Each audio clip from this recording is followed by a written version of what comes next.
Vamos a las oraciones para antes y después de las enseñanzas. A tomar refugio. Voy por refugio hasta alcanzar la iluminación, al Buda, al Dharma y a la Asamblea Suprema. Por los méritos que acumule practicando la generosidad y demás perfecciones, que puedo obtener el estado de Buda para beneficiar a todos los seres. Voy por refugio hasta alcanzar la iluminación, al Buda, al Dharma y a la Asamblea Suprema. Por los méritos que acumule practicando la generosidad y demás perfecciones, que pueda obtener el estado de Buda para beneficiar a todos los seres. Voy por refugio hasta alcanzar la iluminación, al Buda, al Dharma y a la Asamblea Suprema. Por los méritos que acumule practicando la generosidad y demás perfecciones, que pueda obtener el estado de Buda para beneficiar a todos los seres. Y ahora vamos a la ofrenda de mandala breve.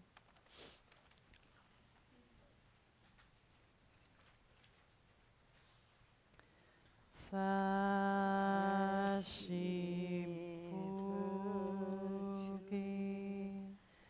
Junshin Medo Tramri Rablinshi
So today we carry on with the practice on shamatha and going through the illimitable meditations. So the point of shamatha is that of itself it will not lead us, it will not give us enlightenment. Yes. Yeah. What about it? Okay. Okay. Okay. No problem. Okay? No. Okay. So the point is that shamatha itself will not give us enlightenment, but it prepares the ground. The unprepared mind cannot cope with deeper levels of practice, like analyzing the mind and mental and material phenomena, and recognizing that which goes beyond the ordinary conceptual mind, because it is not a fit instrument to do so. It's as if you're a surgeon. Then, before the operation, you have to prepare your tools. You have to see that your scalpel is clean and sharp and capable of preparing for the operation. You will not do the operation with a blunt and rusty old knife.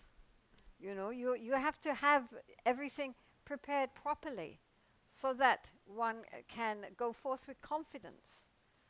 So here we're working with the mind, and our ordinary, uncontrolled, wild mind simply cannot acquire the depth of practice needed for the breakthrough. Even if we get a momentary glimpse of something beyond the conceptual mind, it cannot last, because the basis is not yet ready to hold it. It's not prepared. So this is why it is so important to have a strong basis in its calm abiding meditation. One Lama said to me that if you have a strong shamatha, the rest of the Dharma is in the palm of your hands. But, we are very impatient. How long does it take to get enlightened? You know, really, people are always asking what is the quickest, easiest way. But ultimately, there is no quick, easy way, no matter what publicity is given to certain techniques. With a mind which is not ready, which is not prepared, even if, as I say, one gets some experiences, it will not be enough to really permeate the whole of the deeper levels of our consciousness. So this is why a good basis in shamatha is very helpful, not only from the point of view of ultimate realizations, but also in everyday life. Because a mind which is more settled, more clear, less caught up in all our emotions, in all our memories and thoughts and fantasies, in all our hopes and fears, is a mind which will really help us to cope so much better with our daily lives. As we become more centered and more able to ride the waves of daily life, instead of being submerged by the waves of daily life, then we will see that even just this very simple practice can be so helpful. Shamatha is very also aligned with the idea of daily mindfulness, of not just when we're sitting formally doing our breath meditation, but also during the day as much as possible, being able to connect with what is happening in a skillful way. As is more and more being pointed out, the way mindfulness is presented nowadays, in business schools and as a way for stress reduction and lowering blood level and cholesterol, etc. It's not a bad thing. I mean, it's good and it does work and it could lead to other things. But the point is that the emphasis is just on being present, on bare awareness. But actually, in the Buddha Dharma, when the Buddha is talking about mindfulness, he is talking about right mindfulness. And right mindfulness means an awareness, a mindfulness which is connected with virtuous states of mind. Right? For example, a burglar, working on a safe, and keeping very quiet, not making any noise, totally concentrated, that he is mindful, undoubted. But it would not be regarded as right mindfulness because it is connected with unwholesome states of mind. Whereas a mindfulness which notes when negative thoughts and feelings arise, when greed or aversion, irritation, pride, envy, etc. When these negative feelings arise in the mind, that mindfulness recognizes those unwholesome states of mind and works to transform them into positive states of mind. So it's therefore a part of the spiritual journey, right? Replacing negative states of mind, not by suppressing them, but by recognizing them, even naming them. You know, somebody does something which annoys us, and we can say to ourselves, you know, anger, irritation. Okay, right. You know, first we recognize the reaction we have, the response. Then we accept that. All right, right now I'm really fed up because they just cut ahead of me, or they did something which, you know, displeased me. They said the wrong thing. We recognize it, we accept it, and then, okay, what to do with it? Rather than pouring more oil on the fire, and I have a right to be angry because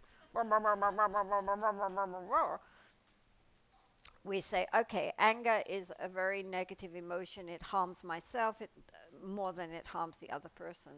Let's use this as an opportunity for practice. So, for example, we can say, well, instead of being angry, we can take this as a training in forbearing patience.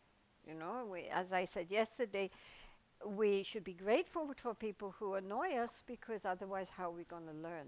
They are our teachers of patience. It doesn't mean that if one finds oneself in a very abusive situation, you should just sit down and say, kick me harder.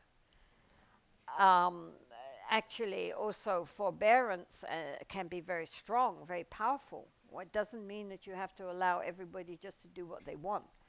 But the attitude behind resistance and standing up for oneself is compassion rather than anger, or the desire to get your own back, or fear. You know, the Dharma is for making us inwardly very strong, so that we go beyond hope and fear. But we cannot do that with a wild... Oh, sorry.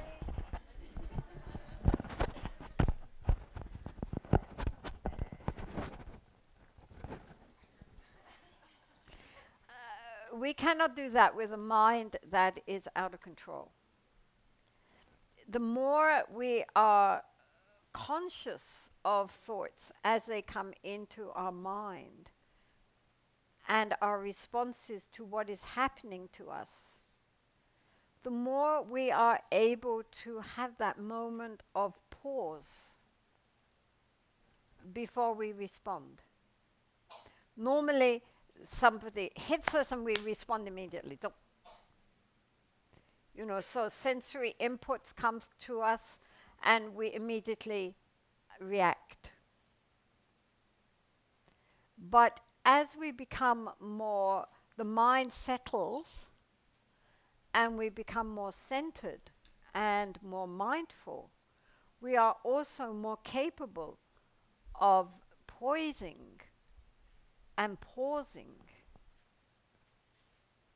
to decide in that moment what is the skillful response.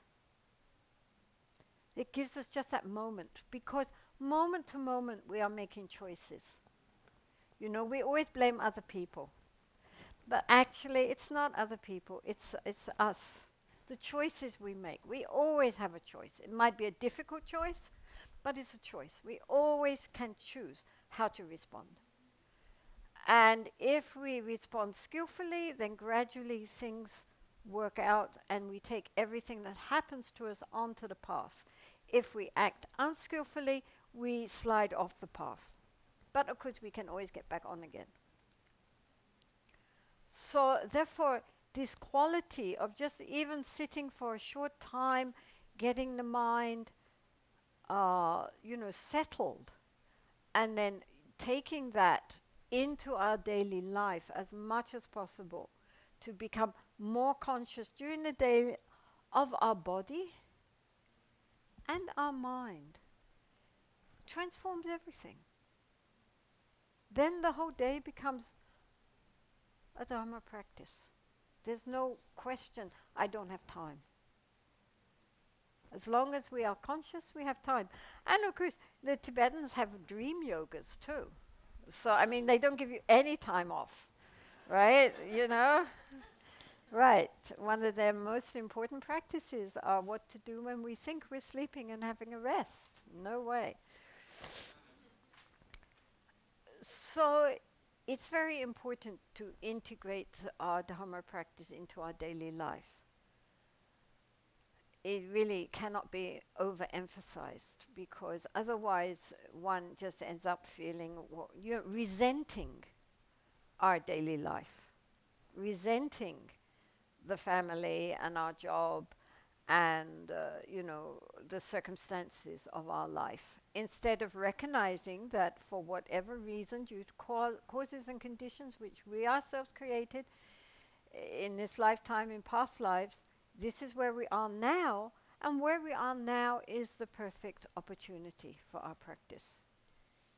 I mean, I'm not saying that it's not nice if one has the opportunities to go into more extended retreats, but in the meantime, if that opportunity is not there, then it's fine.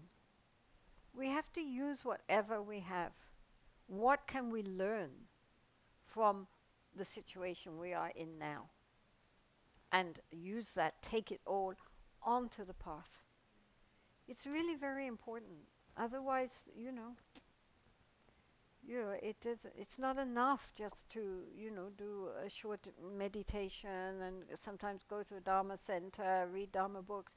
That's very good, but it's not enough. We really have to transform our lives. The Buddha himself said that in his teaching on mindfulness, that we should first of all become more conscious of the body.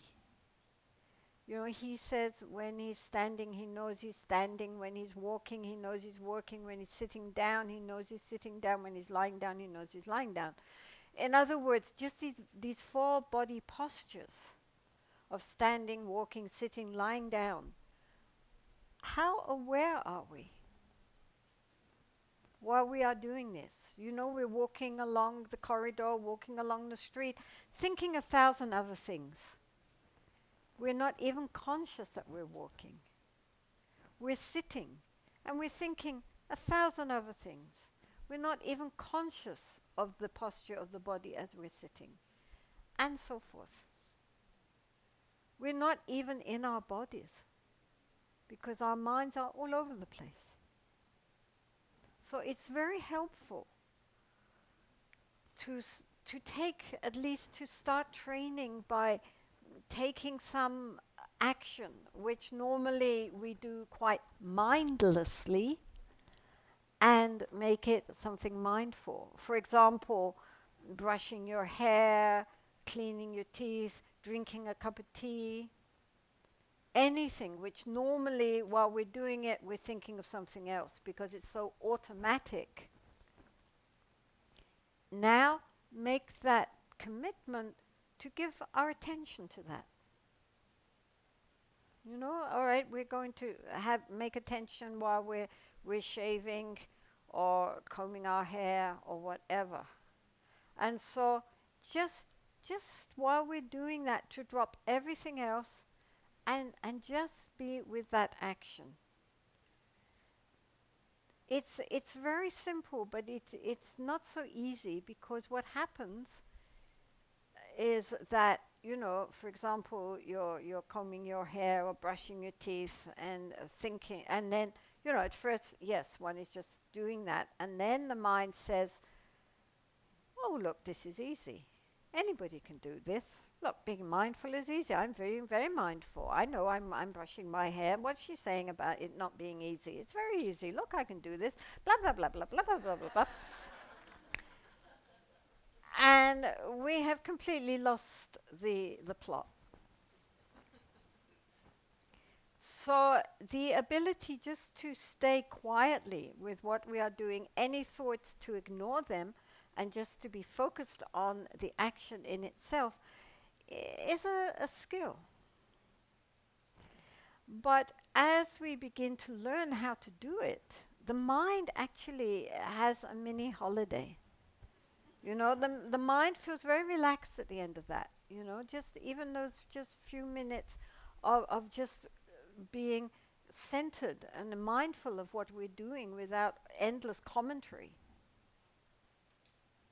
And then slowly, slowly, the mind begins to learn how to do it, so that more and more during the day, the mind clicks in to being conscious. We can also make a commitment like, okay, when I walk, whenever I have the opportunity for walking, I will try just to rest in the body and know I'm walking.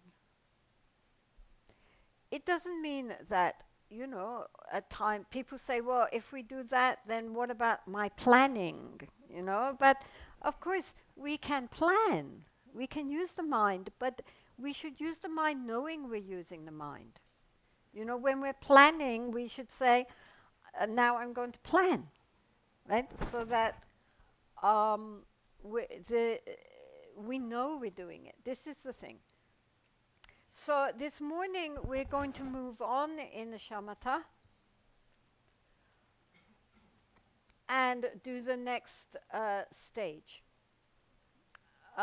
Yesterday we were sitting and watching the breath and allowing the breath to move in and out of the nostrils, and as much as possible ignoring the background noise of our thinking and external background noise, if there is any, because that is, you know, external noise is not important. It's just external noise. It shouldn't distract us. Internal noise is more challenging.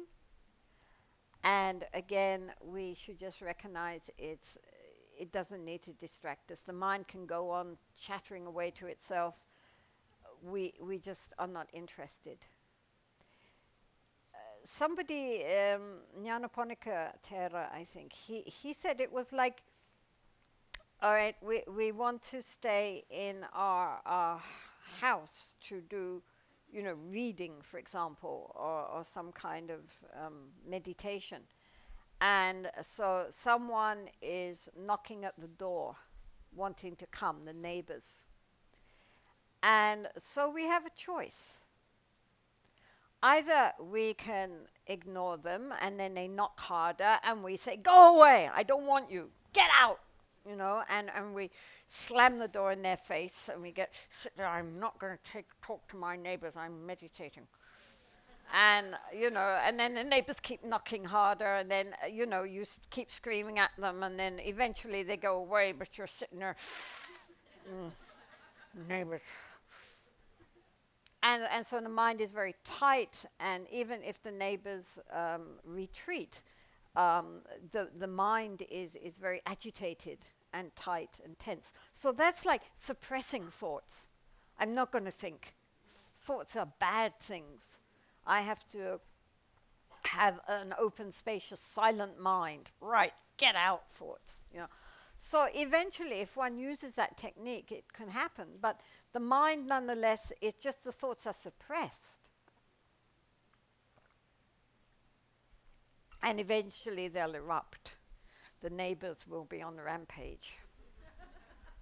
So what normally happens is that the neighbors knock and we ignore them, and then they knock again and we think, oh, well, we'll just tell them to go away. So we open the door and there they are, our friends. And we say, oh, well, just come in, you know, just for a few minutes. And then, well, sit down. Would you like a cup of tea? And, you know, next thing you know, the neighbors have moved in with you and you've completely forgotten about meditating. So this is often what happens. You know, we sit down with good intentions, and then somehow the neighbors are so friendly, you know, we don't want to hurt their feelings. And next thing we know, that we're all sitting around having a cup of tea, and we've forgotten all about the fact that we're supposed to be watching our breath. So he said there's a third way of dealing with the thoughts. And that is that even if the neighbors come in, we ignore them. So, hi! Lovely day out, isn't it? Really nice weather. So how are you feeling nowadays? How's your arthritis? Hi!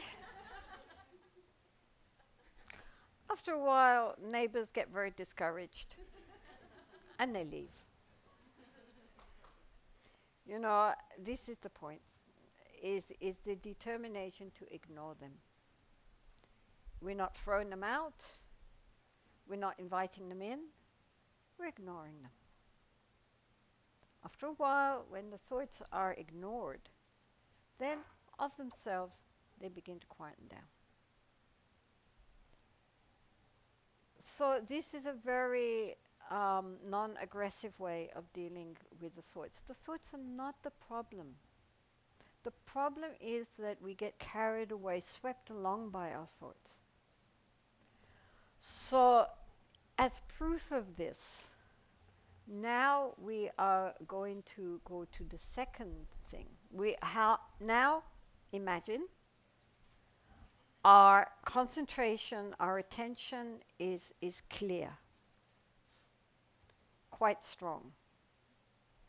Our mindfulness is now fairly steady. The Tibetans say that when we can be concentrated on 21 rounds of breath without losing the thread, when we are completely immersed in at least 21 rounds of slow rounds of breath, then we're ready to go on to the next stage. Right? So it's like if we have, the mind normally is very diffused, but now we have created like a search light. The awareness, the mindfulness is very single-pointed,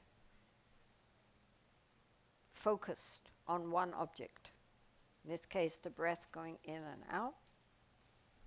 So then, when that is stable enough that we're not swept away endlessly, we're here, merged with the object of meditation, then we take that searchlight of mindfulness, of concentration, and we turn it inside, onto the thoughts themselves. Because what we're trying to do is understand our mind. We swim in an ocean of thoughts and feelings, emotions. We're totally immersed in this ocean of thought. Everything which we know coming from outside stimuli onto our sense organs, it's made sense of by the sixth consciousness, the mental consciousness. And so our external reality is only a reality because it is interpreted by the mind.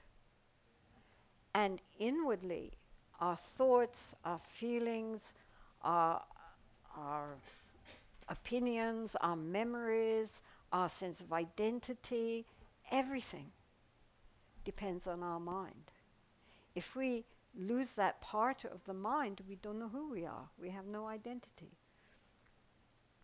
So therefore, we swim really, like you look at the ocean and you see the fish in the ocean. They're so close to the ocean they don't recognize what is water, because that's their home. And likewise, we swim in an ocean of thoughts so close we don't even know what is a thought. What is a thought? We're endlessly thinking. What is a thought? Where does it come from? Where does it go to? What does it look like? So, therefore, the next step is to turn our attention to the stream of thinking. This is still shamatha. So what we do, and we cannot do it until we have a certain level of mindfulness, because otherwise we're too close to the mind. As soon as we try to look at the mind, we get immersed in the mind. Now we have to think of the mind rather like a river running by, and instead of being submerged in that river and swept along by that river. We are now sitting on the banks of the river, watching the river. We're not even putting a toe in there. We're right backwards, looking at the river running by. And so at this time, the important thing is just to sit back, watch the thinking without judging it. At this point, we're not thinking this is a good thought, this is a bad thought, this is a wise thought, this is a stupid thought. We're just seeing thoughts.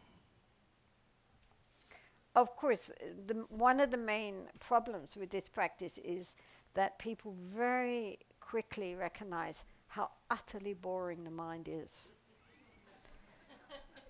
While we are immersed in it and carried along, it all seems very exciting. But once you stop and just look at it like a movie, I mean, then people always complain that it's so boring and very repetitive.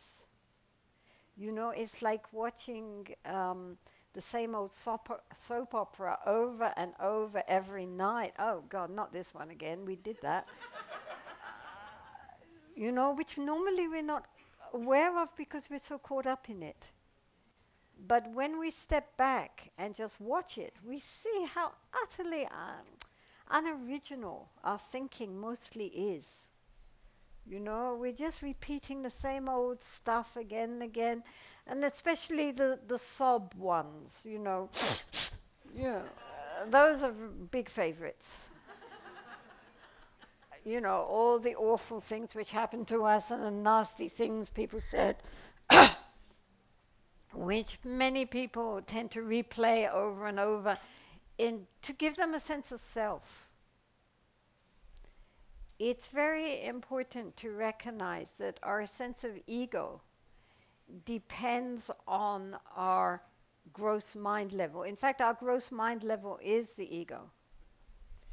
And the ego is the sense of self, I, is actually very happy to be miserable. This is something we should really understand. The ego is not actually interested in being happy particularly, because the more we think of poor me and all I've suffered and my traumatic whatevers that happened to me, the ego is kind of lapping it up.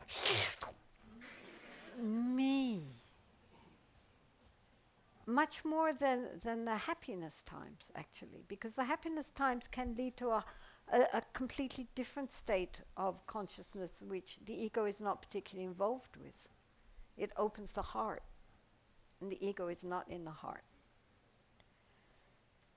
So therefore, we begin to see this as we look at our mind, how the mind replays, what it replays, and how little it is able to really, really think anything original. But that's not the point. The content of the mind is not important, and the fact that the mind is very boring is good for us, but it's not the point. The point is just to begin to recognize that we are not our thoughts and our feelings. We have thoughts and feelings, and there's nothing wrong with having thoughts and feelings. There's nothing wrong with our discursive mind. We are not trying to get rid of the discursive mind. The discursive mind, our ordinary conceptual thinking, is very important. We couldn't exist without it. I mean, even the Buddha himself, who certainly was enlightened, but after he became enlightened, it didn't mean he didn't think. I mean, he didn't become a kind of cosmic zombie.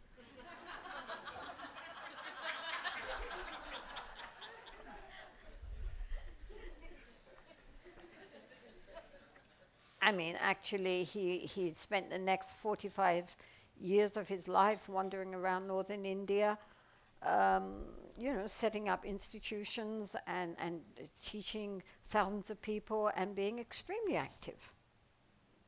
I mean, and his followers who also, attained to liberation, was nonetheless, they didn't cease to exist or to think.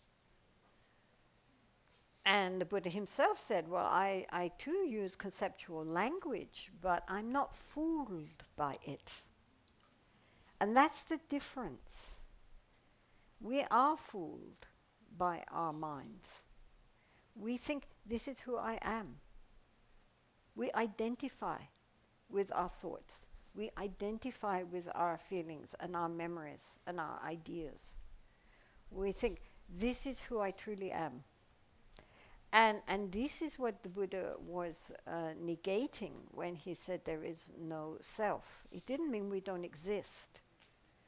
What he meant was that we do not exist in the way that we usually conceive that we exist, by identifying ourselves with the most gross level of our mental activity, which is our conceptual thinking. Conceptual thinking is very useful. And, if we get our minds well trained, it's, of course it's essential. But nonetheless, it's very important that we, watching the movie, we don't think it's real. We recognize it's just the projection which we are giving ourselves. So therefore, this next step on the path of shamatha is a very important one, which is where we learn how to observe the mind itself. In fact, not just the Buddha, but Guru Rinpoche, Guru Padmasambhava, who brought Buddhism to Tibet, and then all the great masters after this, up until the present day, have always said that the essence of the practice is to observe the mind at all times. Now, most people cannot observe the mind for all times. They can't usually observe it for a second. But that's what we're aiming for. So, Paldanatisha, the great Bengali scholar, was a little, sometimes he says observe the mind at all times, that's the highest practice. But other times he's a bit more practical and he says, well, at least 3 times a day and 3 times at night we should observe the mind. When I was starting my practice, we have yogis in our monastery and they advised every hour observing the mind. Even just turning back and looking at the mind and thinking in this moment, what actually, just observing what the mind is thinking in this moment, that's all. Not judging it at that point, just knowing. Because we go sailing through our day and we're hardly even conscious of the undertows of our mental attitude and where is the mind mostly dwelling? What states of mind do we feel most at home in? And if they are negative states of mind, then we can work to find antidotes to that poison. If they are positive states of mind, then we can encourage them more. But we need to know. I mean, people get very depressed. Depression is, I don't know, in Puerto Rico, somebody said that you voted the happiest nation in the world. Well done. But I'm sure even a few Puerto Ricans get depressed sometimes. So the thing is that, to really look at the mind and see the underpinnings of why the mind is feeling low, why the mind is depressed. And better than any psychologist, although psychologists can be useful, but better than that is really to observe our own self and see what is causing these feelings inside us and how to encourage that which is positive and transform that which is negative. So throughout the day, we should try to do this whenever we remember. Actually, the word mindfulness in Sanskrit, Pali and Tibetan, and I think also Chinese, the root of it is the word to remember. In fact, it's the common word in Tibetan for to remember. Trempa. And so its direct enemy is that we forget. We forget to remember. And so the actual practice of being mindful is very simple. In its own way, it's very easy. Also, simple, easy doesn't mean the same. But the problem is that we don't sustain it. We forget to sustain it, that's all. There's nothing stopping us. It doesn't make us less efficient, for example.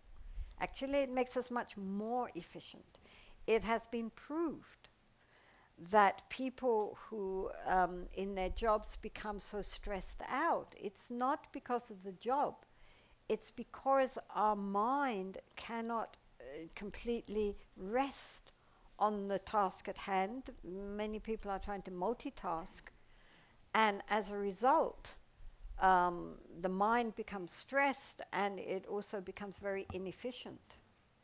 People make a lot of mistakes because the mind is not meant to multitask. And it's actually much more efficient and also is much less stressful for the mind to do one task and just do it. Give the whole attention to that task, then to the next task, to the next task. In that way, the mind does not stress out. And in fact, the mind becomes stronger and stronger.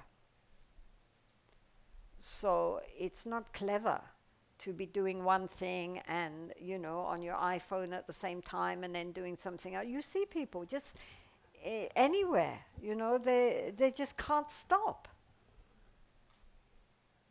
And this is very stressful for the mind. You know, I mean, anybody sees it on planes, on trains, where people are walking down the street, they're listening to something, and at the same time texting, and at the same time doing something else. I mean, there's no necessity for that. Most of the interchange on texting and things is totally trivial and stupid, and just wastes everybody's time. It's like Twitter. You know, I mean, that says it all. Twitter.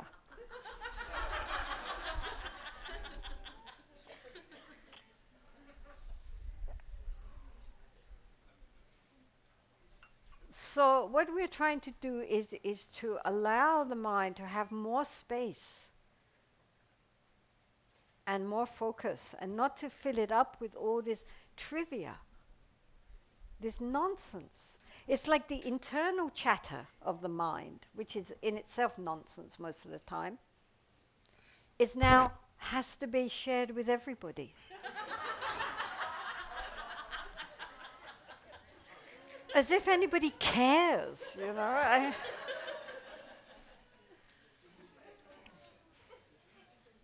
So we should be more careful, you know, and simplify. Really, really. You know, modern life is complicated enough. Give ourselves space. And give others space. You know, you don't have to, you know, keep sending out inane messages for the sake of nothing. You know, it just interferes with other people's own inner space. So what we're going to do here now is just to sit for and first connect with the breath to get the mind settled and one-pointed.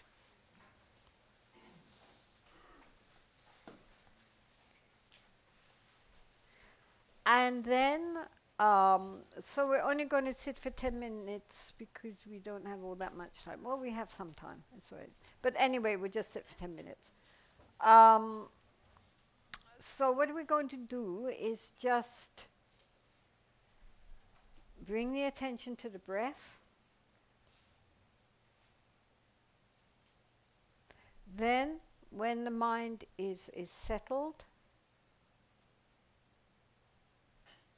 we take that attention and turn it inside. And we just settle back and watch the mind. We're not trying to stop the mind. We're not trying to alter it in any way. We are just observing. We are the witness to our mind. This ability to witness the mind is a very important step. It's not ultimate reality, but it's a huge, big step forward to get the space in the mind where we are no longer swept along by our mind. The mind is carrying on, but we are merely observing it. And in that case, we can decide that which is beneficial, that which is not beneficial. But here we are not choosing beneficial, not beneficial, skillful, unskillful. We are just knowing it. So this is a very important quality on the spiritual path, to be able to be the witness and to not be, as I say, endlessly swept along by our thinking. To know the thinking as thinking. Not me, not mine. There is already, what can I say? There is already this space between the thinking and the consciousness, the mindfulness which observes the thinking. You know, normally we don't have that space. Now we are creating that space in the mind where we can observe the thoughts as thoughts. Yes, they are thoughts. There's nothing wrong with thinking, but they are not. There is another level of consciousness beyond that, and there is another level beyond that. But right now we're dealing with the witness consciousness. The subject is the witness, and the object is the thoughts. Okay? So maybe we give that 15 minutes, because it will take a bit of time to calm the mind down. And then just try, relax. It's very important in this practice to relax. And to feel the mind very open and spacious. Yeah, I don't know in Puerto Rico if you have it, but elsewhere they have these paragliders. So it's like being a paraglider. There you are, up there. You're not going to sleep, right? You're very conscious of where you're going.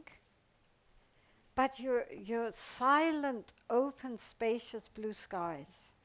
And then you're looking down, observing everything below you in the silence. So this is what we're looking for now. So just give it a try.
there are two main obstacles for getting into a state of shamatha. And the first of these is very obvious, which is the distracted mind. That though we try to settle the mind and acquire this ability to be one-pointed, nonetheless the mind keeps going off in all directions, and we cannot keep it focused. So the antidote to this basically is just keep trying. They say stay in a darkened room and keep warm, but sit up nicely. But basically keep your sessions also not too long. It's better to do many sessions, but of short duration. You know, you really try, and then relax, and then really try again, rather than trying to do too long all in one go, in which case, you know, it all gets out of control. You give up. But the more insidious obstacle is the opposite, which in Tibetan is called sinking. And the reason why it is more of a challenge is that it can often mask itself as deeper levels of meditation. So it's a kind of basic sleepiness of the mind. The attention sinks. We sit there feeling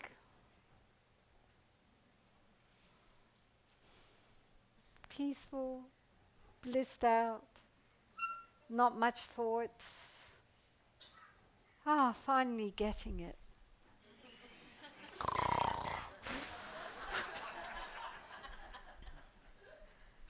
So this is the problem, is that actually all that's happening is that the mind is sinking, and we're in a kind of half sleep. So the antidote to that is, of course, the opposite. If one happens again and again, to meditate in a light place, to be a little cool if possible, to sit up straight. And the important thing is to recognize that meditation is supposed to wake us up, not put us to sleep. So therefore, it's important that the mind feels increasingly alert and clear and shiny, not kind of fuzzy and somnolent.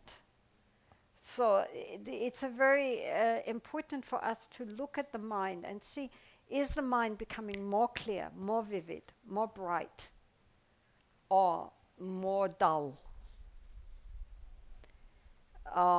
Some photo in Milarepa's biography, it describes how when he first started, he used to have a lighted butter lamp on his head.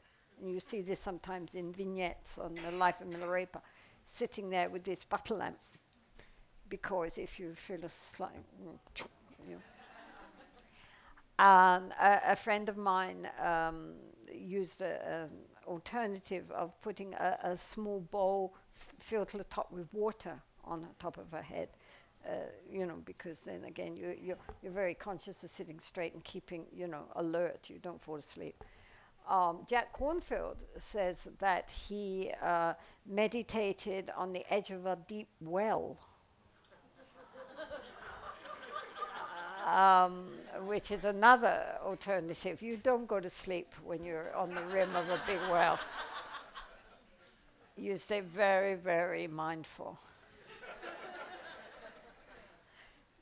But this shows that this is indeed an obstacle. Now, the quality of the mind which becomes conscious of these obstacles arising, either extreme distraction or this kind of heavy sleepiness, this sinking attitude of the mind, is a quality which in Tibetan is called Sheshin, and it always comes along with mindfulness. Samprajnana, something like that it is in Sanskrit. I never can remember it. But anyway, they go together. They're always placed together. And it's this quality of mind which nobody in English has found an adequate translation for. Everybody's agreed that this word smriti or sati is going to be translated as mindfulness. Somehow everybody agreed on that one in English. But I think in Spanish they're still discussing. But this other quality which goes along with that, nobody has agreed on, and there are many, many different translations showing that there's nothing exactly right in English, so everybody has a go.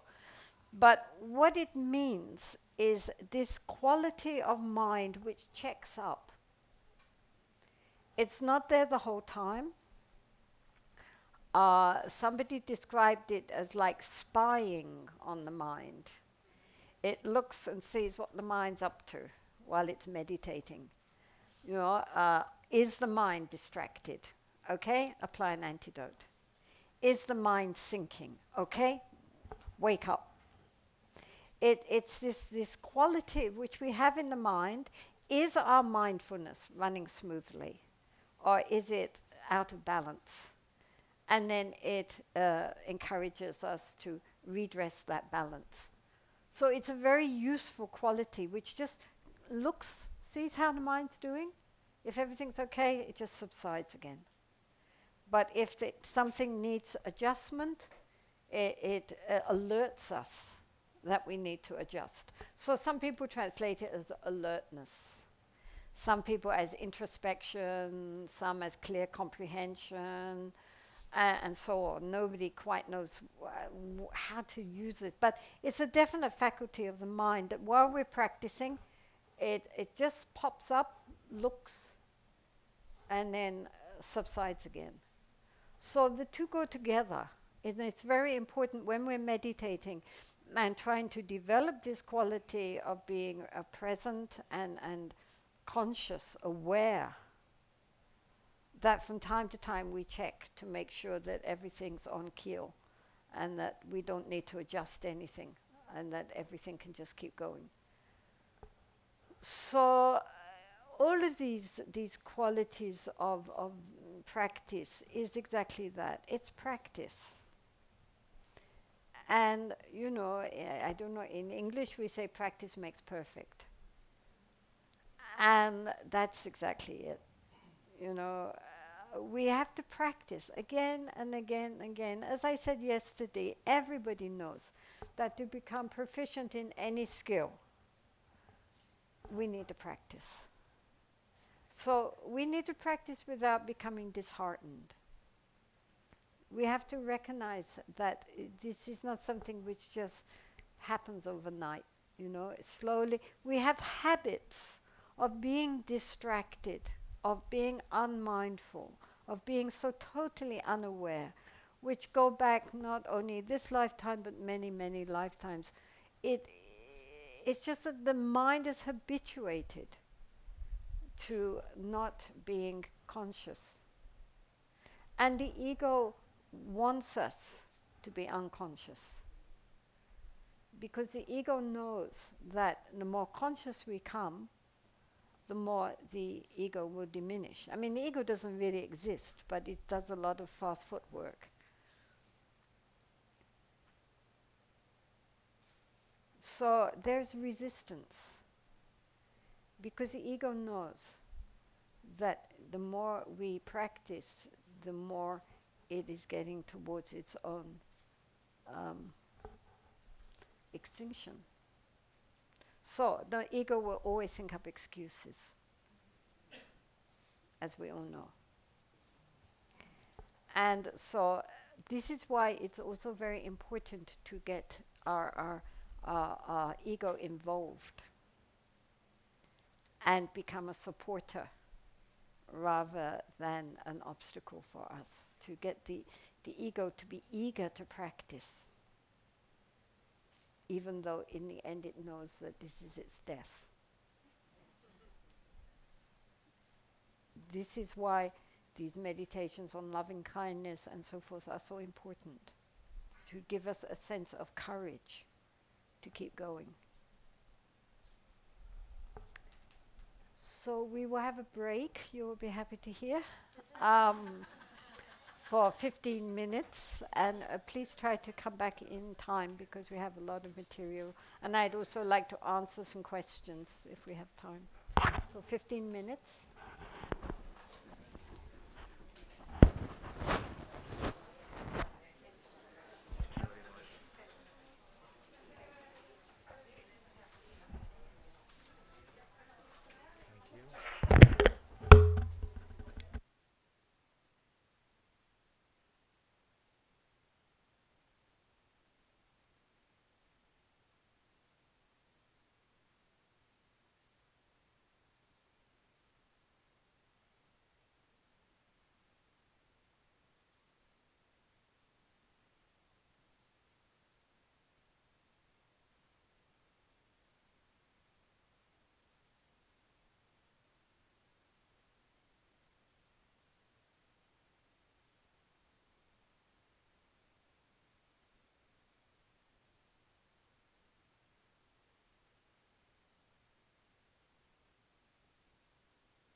You know, we cannot, you know, even the worst, you know, our worst enemy, we are not with them the whole time, but, you know, we cannot escape from ourselves. So therefore it's very important that we, you know, we have a friendly companion with us on the path. Because if we are always at war with ourselves, putting ourselves down, we are not going to be able to really practice the path properly. We need to have a sense of belief in our own abilities and a friendliness and encouragement towards ourselves. That despite all our faults, despite all the mistakes we have made in our life, despite everything, you know, essentially we are Buddhas, so we have nothing to worry about. And, you know, if we were so perfect, we wouldn't need a path. We wouldn't need the Dharma. We need the Dharma because we have so many problems. You know, it's not a path just for people who are perfect. If you're perfect, you don't need the path. You are the path. But it's for ordinary, flawed human beings like ourselves, therefore we need help, we need direction, but we need it from the point of view of someone who is friendly towards us, who is encouraging us, who is not always putting us down, which is our own self. You know, we have to encourage ourselves. If we don't encourage ourselves, who's going to encourage us? You know, so it's very important to recognize that merely being nasty to ourselves, criticizing ourselves, thinking of all the bad things we've done, never forgiving ourselves, is not humility. It's not. It's actually just very. It undercuts our ability to transform.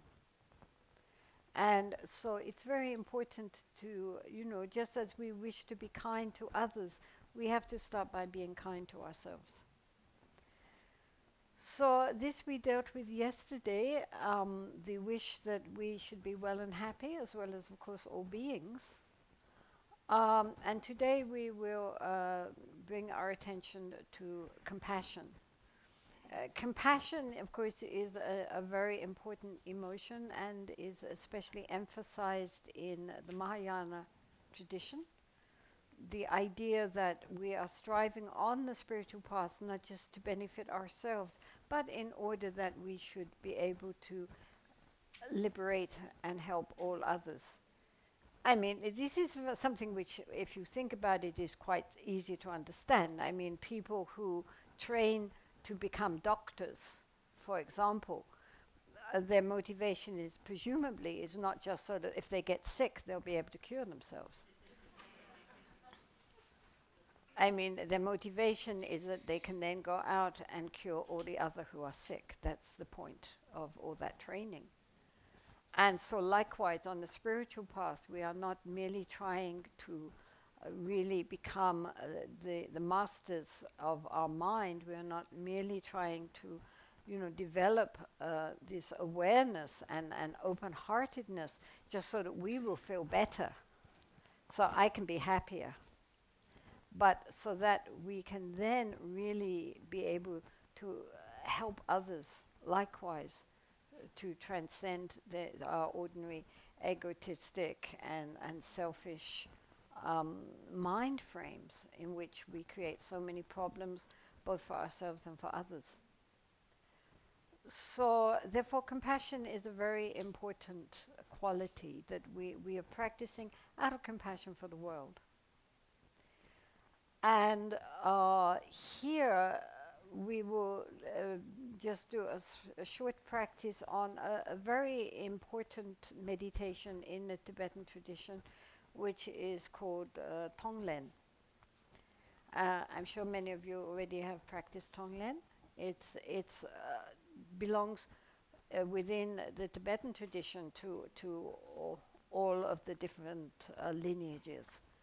It doesn't belong to any one lineage, although it was especially emphasized and I think introduced into Tibet by Palmo, who was the great 10th century Bengali scholar and practitioner who came to Tibet and spent the last 10 years of his life there, and really, to my mind, got Tibetan Buddhism on track with his emphasis not only on refuge but on bodhicitta, on the why are we practicing? This is the point.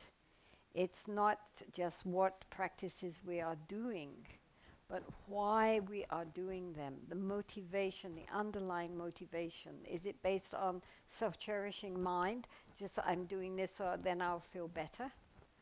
Or is it genuinely based on compassion for all beings, that we need to learn these skills in order that now and in all future lifetimes we can really be of benefit for the world?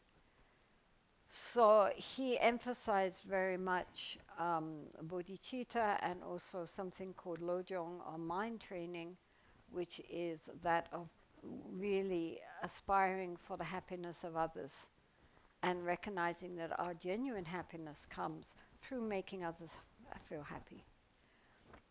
And also along in the lojong, the idea of taking everything which is difficult to that happens on the path. You know, everything, all the difficult people, difficult situations in our life, you know, problems and loss and death and sickness and all the things which normally we regard as being an obstacle.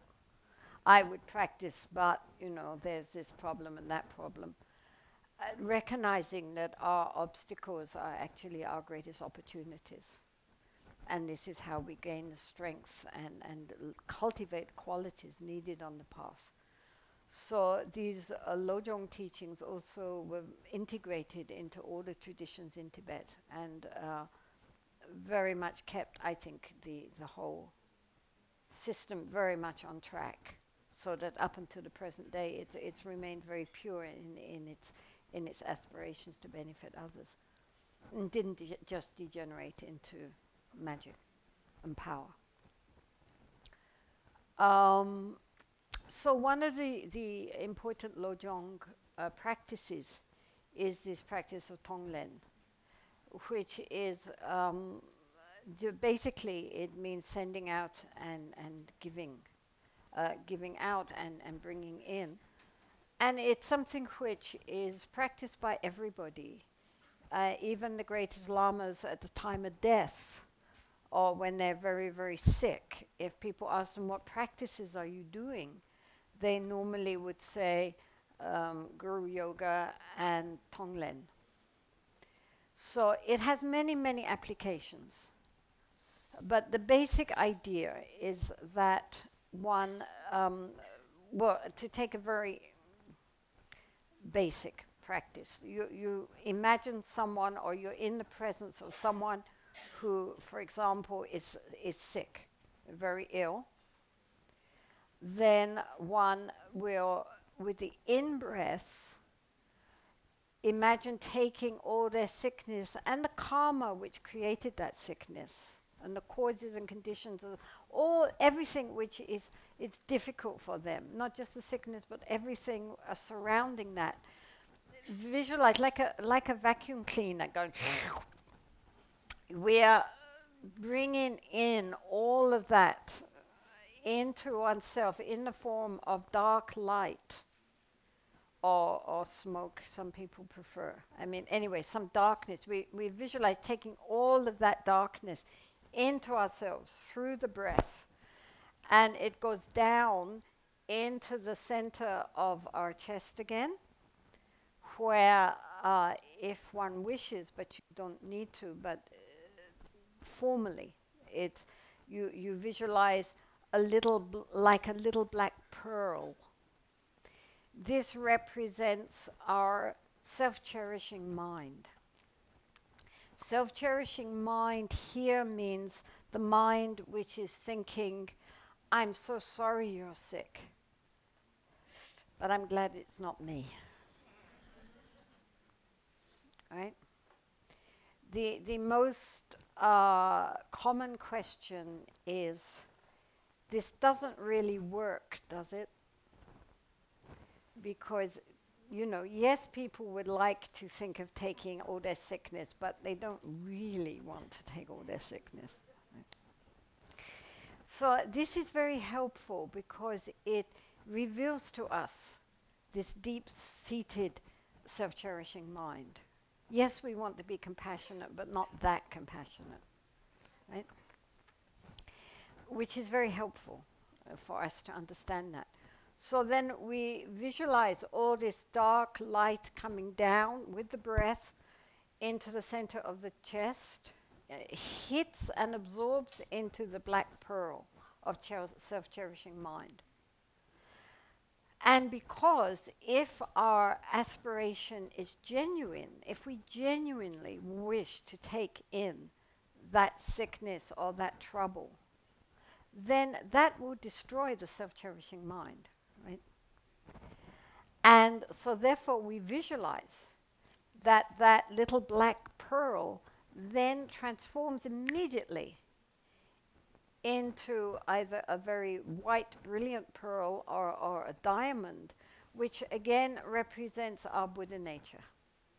Buddha nature, no matter how much pollution there may be, is never sullied. It's always pure. It never ever can be diminished.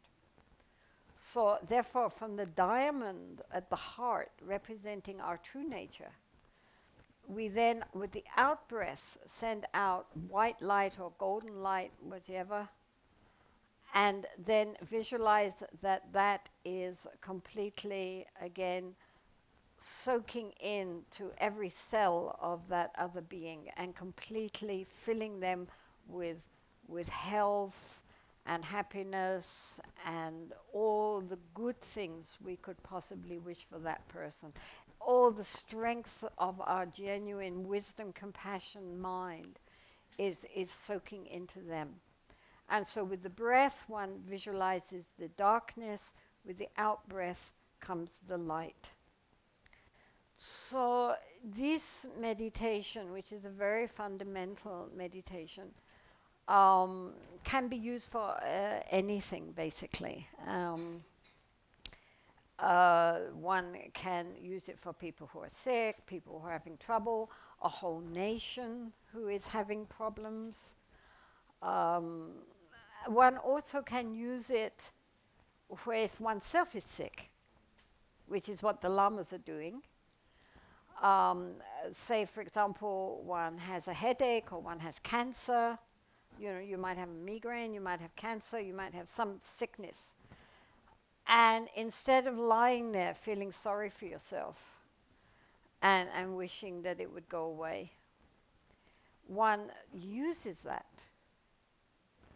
and visualizes, for example, if one has a migraine or a specific kind of cancer, that all other beings in the world who are suffering from this particular ailment, all of their suffering is taken in on oneself. One will gladly receive all that if they can be free. So then one visualizes all that darkness coming into oneself, and from one's primordial pure awareness comes out all the light to heal them and to replace them with health and happiness. So in this way, one's own suffering is transformed. It's no longer a form of suffering. It's a form of embodying one's compassion. And you know, instead of just lying there feeling sorry, it opens the heart to recognize also many, many beings have this problem. I mean, if one loses someone one really loves, of course one grieves. But at a certain point, if one is grieving too much, for too long, then it's good to do Tonglen. All the people who have lost someone that they loved, may all their pain come in on me. I will take it. When I was young, when I was about 8 years old, my mother had a shop, but she was ill in bed with kidney stones. So she was in a lot of pain with these kidney stones. It's one of the most painful things you can have. And I was in the kitchen getting ready for school, and my nylon dress hit against the electric fire, and next thing I knew, I was up in flames. So I remember running up the stairs and along the corridor, screaming, of course, because it was a nylon dress, so of course it was all up in flames, and rushing into my mother's bedroom. And then, of course, she put out the flames and I think put penicillin. She said my whole back was one great big blister. And so then she wrapped me in a clean sheet. And then I went up to the ceiling. You know, I had a near-death experience. And there were all these beings of light saying, "Come with us, come with us." And I thought, oh, I'm going to die. Oh, this will be interesting. My mother was a spiritualist, I should explain, and every week we had seances in our house when the neighbors would come in, and one of our neighbors was psychic, so she would channel various spirits. So, I mean, the idea of death was an everyday subject of conversation in our house. And so then I thought, oh, I'm going to die, oh, good. And I mean, I looked down at this little burned body down below, and I absolutely didn't want to go down there. I wanted to go with these beings of light. But then, meantime, the neighbors had heard the screams, so they started coming in. I mean, in those days, you didn't lock your doors, right?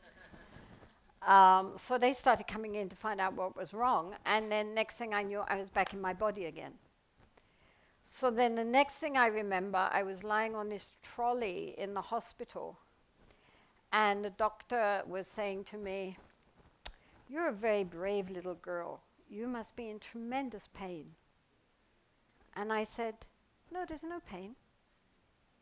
I mean, he kind of looked at me, but he didn't say anything. And so I was in hospital for weeks and weeks. And, you know, my whole back was burned off and the side of my face. And, you know, even if you, if you, you know, burn the tip of your finger, how painful it is, my whole back was burned off. There was no pain. And I have no scars. So I was a little girl, I didn't think about it. The nurses and doctors all just thought I was being terribly brave. I didn't even think about it. I remember being quite happy in the hospital because I felt fine. I didn't have to go to school.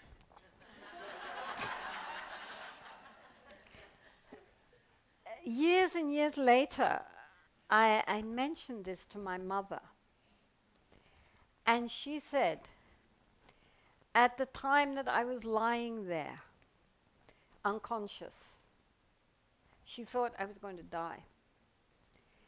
And so she prayed to the spirit guides and said, "Please don't let her die. And please don't let her suffer. She's too young to suffer. Give all her suffering to me. I will take her suffering. Let me have it. Just take it away from her."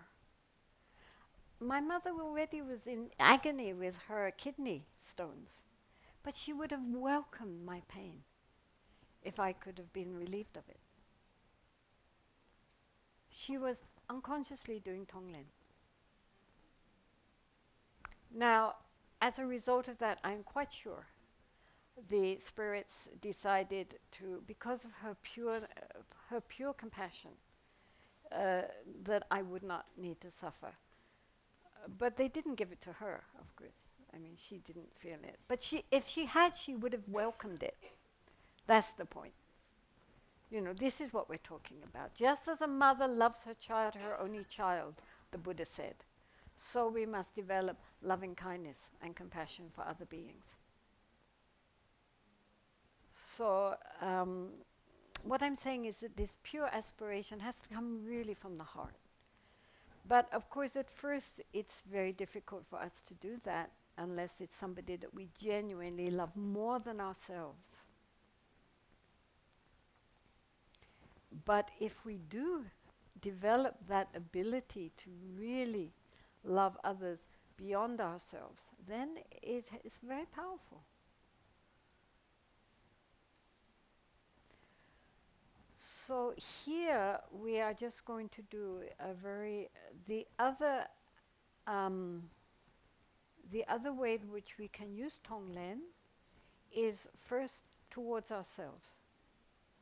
Because again, people have difficulty feeling compassion to themselves.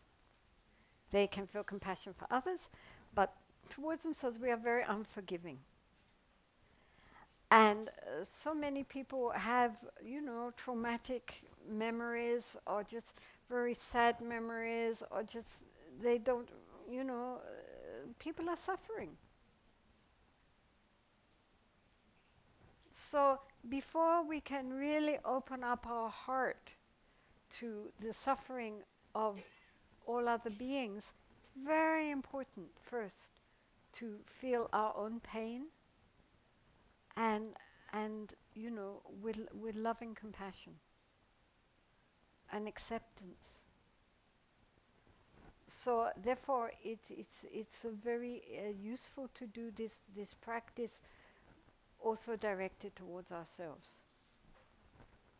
So some people find it helpful to think of themselves at a particular time in their life when they really were very suffering, and this is what, we carried that on with us for the rest of our lives, basically. So a lot of people, of course, therefore choose a time when they were children. Maybe they had a very difficult childhood, or there was something which happened which really was very painful at that time. If there is something like that, then you can imagine that child that you were, maybe just in front of you, and do the practice. Think of that child and its pain, and just absorb the pain into ourselves with great love and compassion for that child who didn't know how to deal with that pain, who couldn't process it. And then giving out light and love until gradually the child begins to become more relaxed, more happy, more cheerful. Slowly it begins to heal. And so, or whatever it is, if you can see yourself as yourself, I mean, however it works, there's no, set rule about this. With so much meditation, there are books, but in the end we have to adapt it to our own needs, because otherwise it doesn't really work. We have to see what really affects our hearts, because these meditations, although we have to use our mind, in the end the effect has to come from here, because otherwise it's just a mental exercise which isn't going to transform us. So there has to, with this meditation on compassion directed towards ourselves, comes a lot of forgiveness, a lot of acceptance, a lot of sympathy for the pain that we feel within ourselves, and the fact that we are not living our potential, that we have great potential, because as I say, we all have Buddha nature, but we don't know that, and so we suffer. We want so much to be happy. We put so much energy into it. And yet, at the end, we end up messing everything up and messing everybody else up, messing our whole planet up. And it's not intentional. But we are so deluded that we don't know how to make skillful responses to situations. Isn't that sad? Even if nothing else, even if we're thinking, well, I'm not sad, I'm perfectly okay, I've got a nice house, a big car, and this and this and this. But, still, we are not who we should be. We really are not. We're We are living at such a low level compared with the fullness of what we could be as our true potential.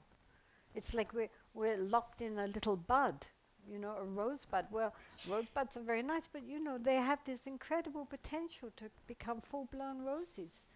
And yet, normally we just live and die as little buds. We never open up and reveal our true nature. So that's very sad. And so, therefore, when we think of ourselves and then gradually start to think of other beings, this is also not just our mundane problems, our psychological problems, but the fact that we have not recognized our genuine potential, which we need a human life for. That's the genuine compassion. And why compassion arises with wisdom is that the clearer we see the problem of the situation, the more compassion arises, because we see, you know, we're trying so hard and it's all going in the wrong direction. It's not hitting the point. So, can we just sit for 5 minutes now and just see ourselves in whatever stage of life now or any time back to our babyhood, whatever is most meaningful for us, as a time when we really felt ourselves intrinsically not very happy, and that unhappiness percolating down into our present. Or just see ourselves right now and you know, really bring in with the in-breath all the disillusion, all the pain, all the problems, ill health, if we have ill health, anything. Psychological pain, physical pain, spiritual pain, whatever. We take that in, and with the out-breath, we send out the light which goes through every atom of our being and transforms us into our true potential, who we really are, if only we knew it. So just for 5 minutes, we just sit and try that.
So then think of somebody that you love a lot, somebody, your parents, your partner, your children, a good friend, especially if at this point they are suffering in any way. Maybe they have some sickness, maybe they have some problems in their lives. Try to think of somebody that you love, but who at this time are suffering for some reason. And then visualize them in front of you. If you're at home, you can have their photo. And just again, with the in-breath, bring in all of their problems, their sickness, or whatever is their trouble. And not just the sickness, but the causes of the sickness, the karma which created this, all of it. And just visualize bringing that into hitting this seed of self-cherishing mind, and then that transforming, and from the depths of our true nature, which is infinite and never ever polluted by anything, that the light goes out through the nostrils and fills them and removes all of their troubles, and they become healthy and happy and fully invigorated by this very powerful, compassionate, loving light. So again, just for a few minutes, we'll think like that.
So now we think again of a neutral person, someone that we normally don't really think about one way or the other. We never consider that they have problems, that they have difficulties in their life. Maybe they have ill health, or some member of their family or someone they love is very ill. Maybe they've just lost somebody that they cared for. So many problems. You know, we go around the streets and everybody has something, you know. What was that saying on the wall about difficulties with people? That's right. Treat everyone kindly because everyone is fighting a hard battle.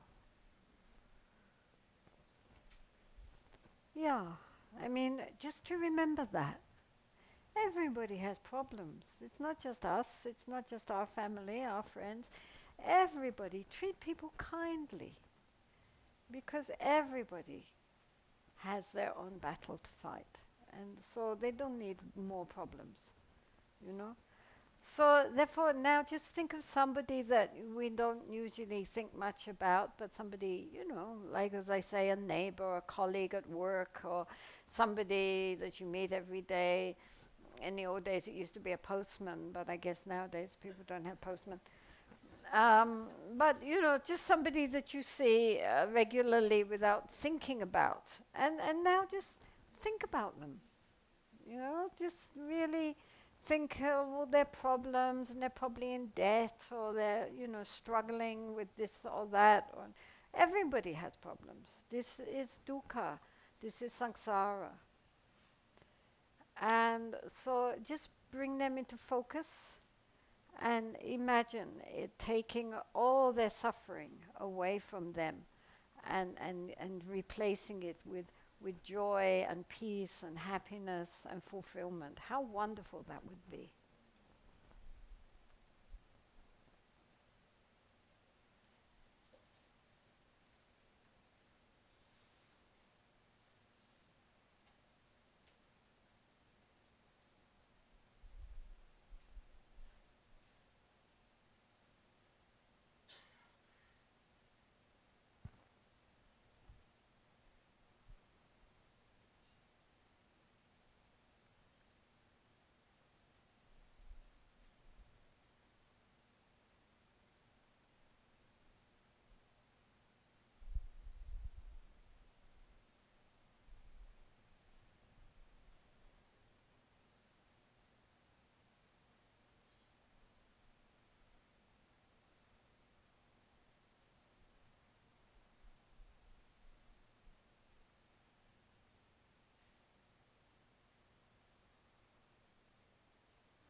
And now someone that we have difficulties with, somebody who pushes our buttons, somebody either in the present that we find difficulty dealing with, or someone in the past that caused us a lot of grief. And maybe with